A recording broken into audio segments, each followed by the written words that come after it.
নমস্কার বন্ধুরা, আমি রণদীপ হিস্ট্রি দর্পণ এডুকেশনাল চ্যানেলে তোমাদের সকলকে আবারও স্বাগত।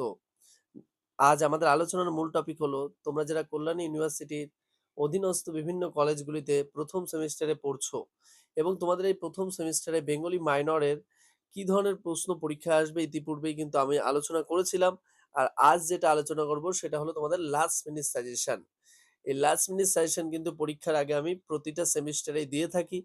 তোমাদের যারা দিদি দাদা আছে তারা কিন্তু জানে, এবং তোমাদের পরিচিত কোনো সিনিয়র বন্ধু বান্ধব যদি থাকে তাদেরকে তোমরা আস্ক করলে কিন্তু বুঝতে পারবে যে হিস্ট্রি দর্পণ থেকে লাস্ট মিনিট সাজেশন কি ধরনের কমন এসে থাকে। আর চ্যানেলে তুমি যদি নতুন হয়ে থাকো অবশ্যই চ্যানেলটিকে সাবস্ক্রাইব করে নোটিফিকেশন অন করে রেখো। আর বন্ধু বান্ধবদের মাঝেও কিন্তু শেয়ার করতে একদম ভুলো না। আর আরেকটা কথা যেটা বলছি, যে তোমাদের মধ্যে একটি ভাই প্রশ্ন করেছিলে যে তুমি এত কম প্রশ্ন দিচ্ছ দাদা, আমি রিস্ক নিতে পারছি না। তা সেই ভাইয়ের উদ্দেশ্যে বলছি, আজ আমি যে প্রশ্নগুলো বলবো ১৯টা মাত্র প্রশ্ন আমি বলেছিলাম। আর যদি পিডিএফ প্রয়োজন হয় অবশ্যই তোমরা যোগাযোগ করো স্ক্রিনে দেওয়া নম্বর অথবা ডেসক্রিপশনে দেওয়া নম্বর। আমি সেই ১৯টি প্রশ্নই আজকে বলবো। তোমরা পরীক্ষা দেবে এবং পরীক্ষা দিয়ে এসে অবশ্যই আমাকে কমেন্ট করে জানাবে। তারপর সেই ভাইয়েরও আমি মন্তব্য শুনতে চাই যে ভাই তখন আমাকে কি বলতে চায়। তা আমি কিন্তু খুব বেশি প্রশ্ন তোমাদের বলবো না, শুধুমাত্র ১৯টা প্রশ্ন বলবো। এবং আশা রাখছি এই ১৯টা প্রশ্নের মধ্যেই তোমরা কিন্তু হুবহু সব প্রশ্ন কমন পেয়ে যাবে। তাহলে চলো শুরু করা যাক আজকের প্রথম প্রশ্ন। বৈষ্ণব পদকর্তা হিসেবে গোবিন্দ দাসের কবি সত্তার পরিচয় দাও।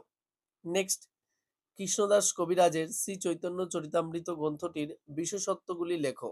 নেক্সট, ধন্যী আগম প্রক্রিয়াটি সংক্ষেপে বর্ণনা করো। নেক্সট, বাংলার সমাজ ও সাহিত্যে চৈতন্যদেবের প্রভাব লেখো। নেক্সট, মহাভারতের অনুবাদক হিসেবে কাশিরাম দাসের কৃতিত্ব আলোচনা করো।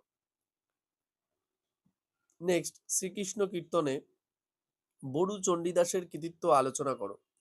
নেক্সট, বাংলার ভাষাতাত্ত্বিক বৈশিষ্ট্যগুলি লেখো। নেক্সট, উপভাষা কাকে বলে, কয় প্রকার ও কি কি? রাঢ়ী ও বরেন্দ্রী উপভাষার বৈশিষ্ট্যগুলি লেখো। নেক্সট, বাংলা ভাষার রূপতাত্ত্বিক ও ধ্বনিতাত্ত্বিক বৈশিষ্ট্যগুলি আলোচনা করো। নেক্সট, শাক্ত পদাবলী রচনায় কমলাকান্ত ভট্টাচার্যের কৃতিত্ব লেখো।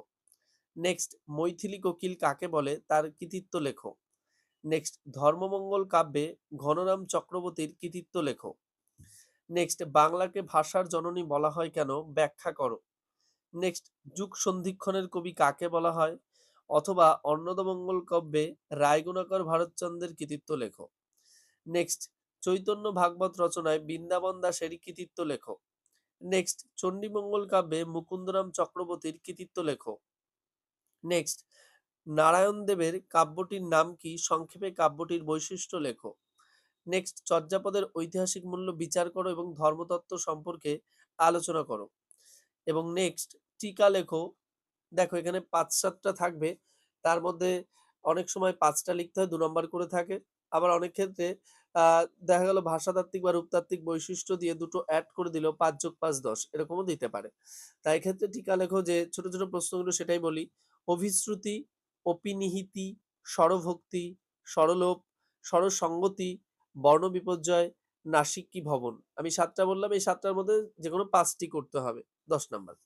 তাহলে বুঝতেই পারছো যে ১৯টা প্রশ্ন আমি আলোচনা করলাম, এখানে দেয়া থাকলো। তোমরা সকলে প্রথম সেমিস্টার পরীক্ষা দেবে এবং পরীক্ষা দিয়ে এসে কমেন্ট করে কিন্তু জানাতে ভুলবে না। তোমাদের সকলের জন্য সুস্বাগতম রইল। এবং যারা এই ভিডিওটা দেখে যাচ্ছ আশা করি তারা হুবহু প্রশ্ন কিন্তু সেখানে কমন পেয়ে যাবে। আর যারা ভাবছো যে পিডিএফটা কালেক্ট করতে চাই অবশ্যই তারা স্ক্রিনে দেওয়া নম্বর অথবা ডেসক্রিপশনে দেওয়া নম্বরের মাধ্যমে যোগাযোগ করো, তাহলে অবশ্যই কিন্তু তোমরা পিডিএফটা পেয়ে যাবে।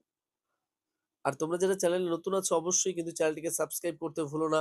সাবস্ক্রাইব করো এবং বন্ধু-বান্ধবদের মাঝেও কিন্তু শেয়ার করো। আর তোমাদের যদি কোনো কোয়েরি থাকে বা জানার কিছু থাকে অবশ্যই কিন্তু তোমরা কমেন্ট বক্সে কমেন্ট করে জানাতে পারো। আমরা চেষ্টা করব তোমাদের সমস্যার সমাধান বা তোমাদের প্রশ্নের উত্তর দিতে। দেখা হচ্ছে তোমাদের সাথে পরবর্তী ভিডিওতে history minor last minute suggestion নিয়ে। এবং ভিডিওটি সম্পূর্ণ দেখার জন্য তোমাদের সকলকে অসংখ্য ধন্যবাদ। সকলে ভালো থাকবে, সুস্থ থাকবে।